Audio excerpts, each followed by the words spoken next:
자, 오늘은 우리 교회의 미래에 대한 이야기를 좀 해보려고 합니다. 여러분은 미래를 위해서 뭘 어떻게 준비하고 계십니까? 보통 우리가 알고 있는 가장 기본적인 방법은 저축, 저금을 하는 겁니다. 이 저축이라고 하는 것이 다른 게 아니죠. 지금 있는 돈을 지금 쓰고 지금 내가 누리기보다는 미래의 어떤 계획을 가지고 모으는 것, 돈을 모으는 게 저축입니다. 그래서 지금 내가 무언가를 가지고 있지만 그것을 지금 쓰고 활용하는 것이 아니라 나중을 위해서 남겨두는 것, 그것이 바로 미래를 향한 좋은 투자이자 계획이 아닌가 싶습니다. 여러분, 교회도 이런 것들이 저는 있어야 된다고 생각이 듭니다. 무슨 말이냐? 유럽의 교회는요, 교회에 가보면은 건물은 엄청 큽니다. 그런데 예배 드리는 분들이 몇 분 없습니다. 독일 같은 경우에는요, 정말 몇 명이 없는데 교회가 어떻게 운영되느냐? 독일 같은 경우는 거의 공무원처럼 모든 국민이 종교세를 내고 그걸 가지고 교회가 운영이 됩니다. 그러다 보니 목사님들은 죄송스럽지만 그분들은 열심히 전도하고 이게 의미가 별로 없습니다. 왜? 밖에 나가 물어보면 다 세례받았고 다 교회 그리스도인들이거든요. 다만 예배 드리러 안 올 뿐이죠. 게다가 예배 드리러 오시는 분들도 이제는 연세 많으신 그런 분들이지, 유럽의 교회는 젊은이들이 텅텅 비어 있다고 합니다. 왜 그럴까요? 지금의 그 노인분들이 젊었을 때 후대들을 이끌지 못했기 때문입니다.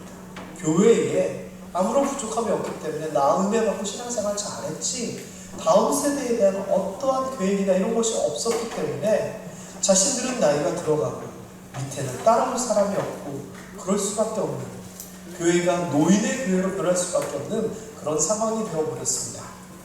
여러분, 유럽만 이런 줄 아십니까? 우리나라도 그렇습니다. 우리 지방에만 하더라도요, 작은 교회, 시골에 있는 작은 교회들을 보면요, 평균 연령이 70세라고 합니다. 이 말은 무슨 말이냐면은 밑에 젊은 사람이 없다라고 하는 거죠. 예전에는 나름대로 30명이었다, 50명이었다, 아니면 70명, 80명이었다라고 얘기를 듣는데 지금은 왜 노인들 몇 명밖에 없는 교회들이 꽤 많이 있더라고요. 자, 그런데 그 교회가 10년 후에, 20년 후에는 어떻게 될까요? 교회가 남아있을 수 있을까요? 아니다라고 생각이 듭니다. 우리 교회는 어떨까요? 우리 교회는 20년 후에는 어떻게 될 것 같습니까? 지금 우리 교회가 건물이 좁을 정도로 부흥합니다, 재정비 탄탄합니다, 너무 좋습니다 라고 얘기하는데 20년 후에는 어떻게 될 것 같으십니까? 물론 우리 교회는 상황이 많이 좋습니다. 김천 시내에 유치부가 있는 교회가 몇 교회 될 것 같습니까? 생각보다 많지 않습니다. 우리 교회처럼 젊은이들, 청년들이 열심히 하고 젊은 집사님들이 많은 교회 정말 많지 않습니다. 드뭅니다. 그런데요, 20년 후, 30년 후를 생각해보면 마음속에 걱정이 생기고 부담감이 생깁니다. 그렇다면 우리도요, 가정에서 나중을 위해서 저축하듯이 무언가를 해야 되지 않을까요? 미래를 위해서 있을 때, 할 수 있을 때 준비해야 되지 않을까요? 저는 그래야 된다고 생각이 듭니다. 우리 교회의 미래가 어떻게 될지 우리는 알 수는 없지만 그래도 준비는 할 수 있습니다. 다른 사람들이 너와 함께는 앞으로 어떻게 될 것 같아? 라고 하면 너와 함께 우리는 다음 세대를 위해서 이런 걸 하고 있어. 준비는 해놓고 있어야죠. 저는 그래야 된다고 생각합니다. 오늘 본문 보면은요, 성경에서 나타나는 아주 재밌는 개념들이 나옵니다. 그게 뭐냐? 리더십, 이끄는 사람이, 한 사람이 대단한 사람이 있었으면 그 다음 사람이 준비된다는 겁니다.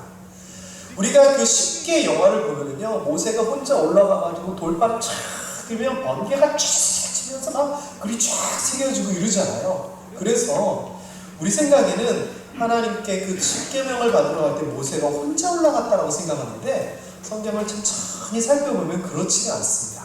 오늘 본문에 보면은요, 그의 부하 여호수아와 함께 일어나서 하나님의 산으로 올라갔다라고 얘기합니다. 그러면서 모세가 그 지도자 장로님들에게 뭐라고 얘기하냐면 우리가 올 때까지 기다려라 하면서 10계명판을 받으러 올라가는 겁니다. 산이 있으면요, 이 정도까지는 백성들이 올라올 수 있었습니다. 장로들도 이 정도까지는 있을 수 있었지만 이 위로 올라갔던 것은 딱 두 명입니다. 누구? 모세와 여호수아.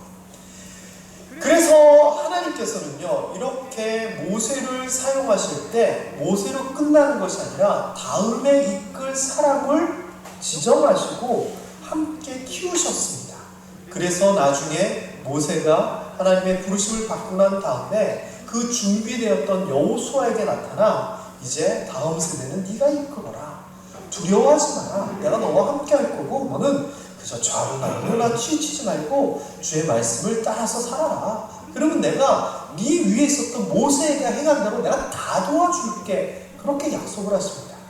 다시 얘기하면 하나님께서 광야를 이끌었던 모세 시대 이후에 가나안 시대를 위하여 지도자를 미리 준비하시고 훈련시키셨다라고 하는 겁니다. 여기에서만 아니라 엘리야와 엘리사에도 동일한 개념이 적용됩니다. 아하방 앞에서 하나님의 말씀을 선포했던 엘리야, 그런데 어쨌거나 엘리야의 그 능력의 시대가 끝나게 되면 다음 시대는 또 누군가가 채워서 그 일을 감당해야 되는데 누가 이것을 지정하셨느냐? 하나님께서 지정하신 겁니다. 이스라엘 왕 예후에게 이스라엘 왕이 되도록 기름 부음을 하고 사밧의 아들 엘리사에게 가가지고 너를 대신하여 선지자가 되게 하라 라고 얘기합니다. 그래서 이 엘리야는 엘리사를 데리고 다닙니다. 그리고 이 엘리사는 엘리야가 하는 것을 보면서 나도 저런 능력으로 하나님의 일을 감당했으면 좋겠다라고 하는 꿈을 품게 됩니다. 그리고 마지막에 나로 하여금 당신보다 갑절의 영광을 가지게 하여 주시옵소서 이렇게 외치게 되는 거죠. 이게 뭡니까? 한 세대가 흥왕하고 잘 되었을 때 거기서 그치는 것이 아니라 그 다음을 하나님께서 준비하셨다라고 하는 겁니다. 신약에서도 이런 개념이 나옵니다. 바울과 디모데에 대한 얘기입니다. 사도 바울이 자기가 어느 지역, 어느 교회에서 열심히 하고 그렇게 하지만 떠나간 다음에 또 내 뒤를 이어서 교회를 이끌 지도자로 디모데라고 하는 어린 소년을 미리 점 찍어서 훈련을 시킵니다. 그리고 그 디모데가 교회를 이끌어 나감에 있어서 혹시나 부족함이 있을까봐 디모데 전서, 디모데 후서를 써서 야, 사람들이 너 어리다고 업신 여기지 못하게 네가 영적인 권위를 가지고 이런 일에는 이렇게 하고 저런 일에는 저렇게 하고 알았지? 잘하자? 이러면서 자기 뒤를 이어 교회를 이끌 디모데, 지도자를 사도 바울은 키워 나갔습니다. 예수님께서도 마찬가지입니다. 예수님께서 40일 동안 광야 시험을 마치시고 비로소 때가 되어 회개하라 천국에 가까웠느니라 라고 하면서 복음을 외치기 시작합니다. 그러면서 제일 먼저 하셨던 일이 뭐냐? 바로 제자를 삼는 겁니다. 베드로와 안드레를 데리고 사람 낚는 어부가 되게끔 이끄십니다. 그리고 3년의 공생애 동안 뭘 하셨느냐? 말씀을 선포하시고 기적을 베푸시고 또 십자가의 죽음과 부활이라고 놀라운 일을 하셨지만 그 예수 그리스도의 뒤를 이어 복음을 전할 제자들을 양성하셨습니다. 때로는 야 너에게 권능이 임할 거니까 12명 너희 나가가지고 한번 해봐.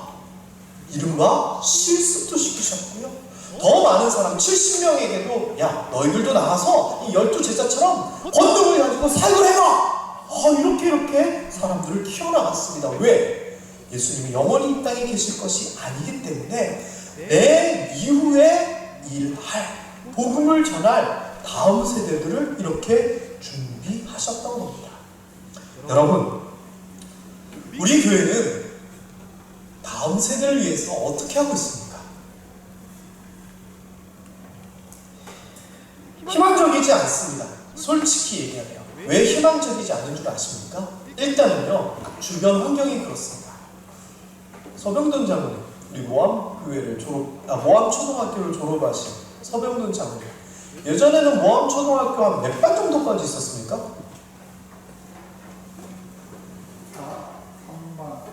3반 장로님 때.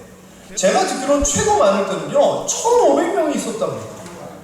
엄청난 숫자죠. 그런데 지금은 모암 초등학교가 몇 명인 줄 아십니까? 120명 선. 예전에 많을 때에 비하면 10분의 1도 안 되는 인원입니다. 자, 그렇다면 우리 교회가 이 지역을 담당할 때 예전보다 아이들이 얼마나 줄었다고요? 10분의 1로 줄어든 거예요. 어떻게 해야 됩니까? 어떻게 해야 됩니까? 게다가요, 지역 특성이 있습니다. 저는 이 지역 특성에 대한 얘기를 오늘 아침에 얘기하다가 너무 속상해서 혼자 그냥 콧등이 찡해가지고 울 뻔했습니다. 왠 줄 아십니까? 제가 서울 지역에서 이렇게 사역을 했기 때문에 서울에 있었을 때는 진짜 놀랐습니다. 근데 김천에 오니까 너무 말도 안 되게 속상한 일들이 있습니다. 그게 뭐냐? 이런 겁니다. 제가 특정한 몇몇 분들을 좀 이렇게 딱 찍어서 좀 말씀을 드릴게요. 제가 거론하는 분들은 제가 아주 사랑하시는 분들입니다. 예를 들면 유재혁 장로님의 큰아들 우리 수종 집사님이 김천에 계속 있었으면 어떨까요? 직장에 대한 문제 그런 건 떠나서 우리 교회 얼마나 든든한 일꾼으로 자리 잡았겠습니까? 우리 김청수 장로님 큰아드님 경기도 광주 오포에 살고 있는데 컴퓨터 기술자 엄청난 전문가입니다. 우리 교회에서 계속 계셨으면 어땠을까요? 김현장 장로님 아드님 마찬가지죠. 대구에서 사역하시면서 사업하시는데 우리 모함교회 계속 여기서 사역을 했으면 어땠겠습니까? 제가 이런 표현을 여기 있는 분들을 가지고 한 분 한 분 따져보면 너무 속상합니다. 장로님, 권사님, 중직자의 자녀분들이 그냥 우리 교회에서 터잡고 그냥 우리 교회에서 신앙생활 했으면 지금 우리 교회요 엄청날 겁니다. 그런데 집안이니까 어떻게 됩니까? 다 떠나갑니다. 학생이 열심히 하다가 대학 간다고 떠나갑니다. 직장 서울에 구했다고 나아갑니다. 시집가고 장가가게 됐다고 떠나갑니다.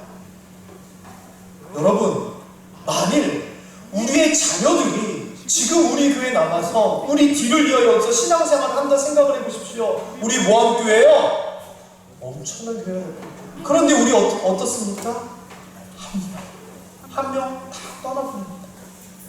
제가 모함교회 와서도요 저와 함께 사역하고 와 나중에 진짜 이런 사람들이 장로님 되고 권사님 되어야 돼 라고 생각했던 사람들이 한 가정 두 가정 떠나갑니다. 왜? 교회가 싫어서? 아니요, 이사가서. 왜? 집안이고 김천이라서. 너무 속상합니다.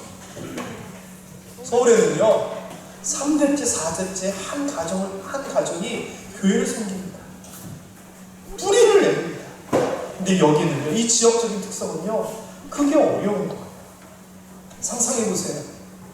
여기가 김천이 아니고 우리 자녀들이 여기를 떠날 일이 없어서 이 자리를 채웠다면 우리 어떻겠어요?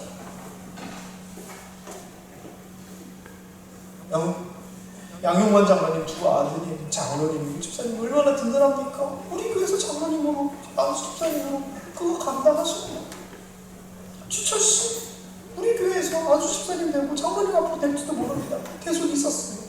제가 여기 있는 사람 한 사람 살펴보면요 너무 그런 면에서 속상한 겁니다. 뺏기는 겁니다. 어떻게 됩니까? 그럼 여러분 우리 자녀들이 떠나간 그 빈자리는 도대체 누가 채워야 됩니까? 그죠? 아니면은 자녀들은 출생하고 형통해서 다 떠나가고 우리 교회는 늙은이밖에 안 남게 되는 그런 교회로 우리가 지내야 됩니까? 게다가 우리 교회 환경이요 낡았잖아요. 솔직히 혁신도시에 새로운 사람들이 오고 주변에 이사를 온다고 해도 그분들이 다 돌아봅니다. 그런데 우리 교회 와서는 어떤 느낌일까요? 분위기 좋다. 목사님이 서울말 쓴다. 좋은 것도 있지만 낡았네, 좁네, 부정적인 요소들도 있습니다. 젊은 사람들이 아이들 데리고 와서 예배 드리려다가 힘들어합니다. 그러면 어떡합니까? 젊은이들은 이 일 저 일 때문에 나가게 되고 새로 들어오는 젊은이들은 없고 우리 교회 미래 희망적입니까? 그때 따지면 절대 희망적이지 않습니다. 지금 이렇게 거리두기가 힘들 정도로 이 정도 인원에다가 재정도 탄탄하고 예배 분위기 너무 좋아. 지금 그러면 만족해야 됩니까? 앞으로는 어떡합니까? 그런데요 그렇기 때문에 희망적입니다. 이 말은 무슨 말이냐? 뭐가 문제이고 어떻게 대처해야 되고 무엇을 우리가 중점으로 두어야 될지 상황을 알면 대처할 수 있기 때문입니다. 그냥 그저 넉넉고 있다가 나중에 아이고 이렇게 된 내가 아니라 지금부터 우리가 우리 다음 세대를 위하여, 우리의 자녀들을 위하여, 이 지역을 위하여 어떻게 해야 될지 고민하고 지금부터 뭔가를 준비해 나간다면 저는 해낼 수 있으리라고 생각합니다. 자녀들 시집장가 보내기 위해서 미리 적금 들잖아요. 똑같은 개념입니다. 우리 지금부터라도 20년 후, 30년 후 모함교회를 위해서 지혜를 모으고 젊은이들이 오게끔 무언가 해야 됩니다. 그래서요, 저는 모함 장학회라고 하는, 지난번 강의를 통해서 이야기됐던 이 모함 장학회라고 하는 이런 것들이 이러한 다음 세대를 위한 우리의 마음이 드러나는 한 방편이다라고 생각합니다. 아이고 내 아들도 아닌데 무슨 장학금을 줘. 아이고 걔네들 대학 갈 때 우리 장학금 줘도 이제 다 떠나가 버리는데 아유 서울시인데 무슨 신학생들한테 장학금을 줘 생각할 수 있습니다. 그런데요, 넓게 봐야 됩니다. 크게 봐야 됩니다. 왜냐? 성경에서는 이렇게 얘기하잖아요. 나를 위하여 심고 나를 위하여 노력하고 나를 위하여 수고할 때 나에게 복을 주시는가? 아니잖아요. 하나님을 위하여, 이웃을 위하여, 이 땅을 위하여 심고 수고하고 눈물을 흘릴 때 내 손에서 떠나간 것 같은 그것이 더 크게 나에게 돌아온다라고 얘기하잖아요. 우리가 우리 다음 세대와 여러 가지 것들을 위하여 심고 그것을 위하여 헌신할 때 그것이 저는 우리 자녀들에게, 우리 후대에 돌아올 것이다 라고 생각을 합니다. 여러분, 지난번에 어떤 장로님을 통해서 씨앗 헌금이 들어왔습니다. 1천만 원을 가지고 우리 교회 후대들을 위해서 썼으면 좋겠습니다. 그리고 특별히 서울신대를 위하여 장학금을 줬으면 좋겠습니다 라고 헌금을 하신 것이 시작입니다. 그래서 저희 강의에서는요, 모함 장학회를 그러면 만들자라고 이야기했습니다. 이 모함 장학회는 우리 교회 학생들 중에서 대학에 들어갈 때 장학금을 주는 것, 그리고 서울신학대학교의 신학생을 지원해서 목사님을 키워내는 것, 그리고 기타 필요한 상황에 대하여서 장학금을 지급하는 것을 목적으로 하기로 했습니다. 그리고 이런 장학헌금과 기부금이요, 그해 들어온 거 그냥 다 쓰는 것이 아니라 최소 50%는 계속 누적을 해서 큰 기금을 만들어 우리 교회가 정말 후대를 위해서 좋은 일을 하자, 이렇게 준비하기로 했습니다. 그래서 우리 교회에 장학헌금 제도를 만들자. 그래서 이 장학헌금에 참여하는 모든 분들을 장학회 회원으로 우리 그렇게 하자 얘기했고, 이 후원 장학헌금에 대해서 많이 하시고 열심히 하시는 분들은 어차피 이게 법인이 될 거면 이사가 필요하기 때문에 그런 분들을 이사로 삼고 교회의 대표와 실무를 담당한 당회에서 파송하는 재정부 부원 한 명을 통하여 아주 제대로 된 조직으로서 훌륭한 모임을 만들자, 이렇게 우리가 이야기를 했습니다. 그래서요, 올 사무총회 때 준비위원회를 만들고요, 내년에 2021년 모함 장학회가 발족됩니다. 여러분, 1,000원이건 10,000원이건 참여하십시오. 이것은 여러분 가정, 여러분 후대를 위한 씨앗이 됩니다. 그리고 교회적으로 볼 때 모함교회는 다음 세대에 관심 있는 교회야, 이것을 상징하는 아주 중요한 것이 될 겁니다.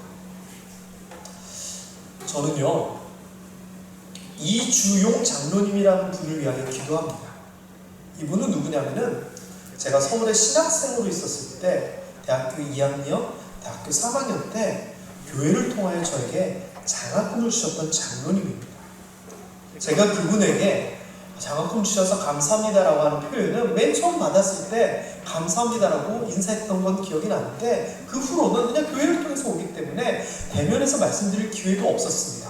그리고 25년 전에 저는 그 교회를 게다가 떠났습니다.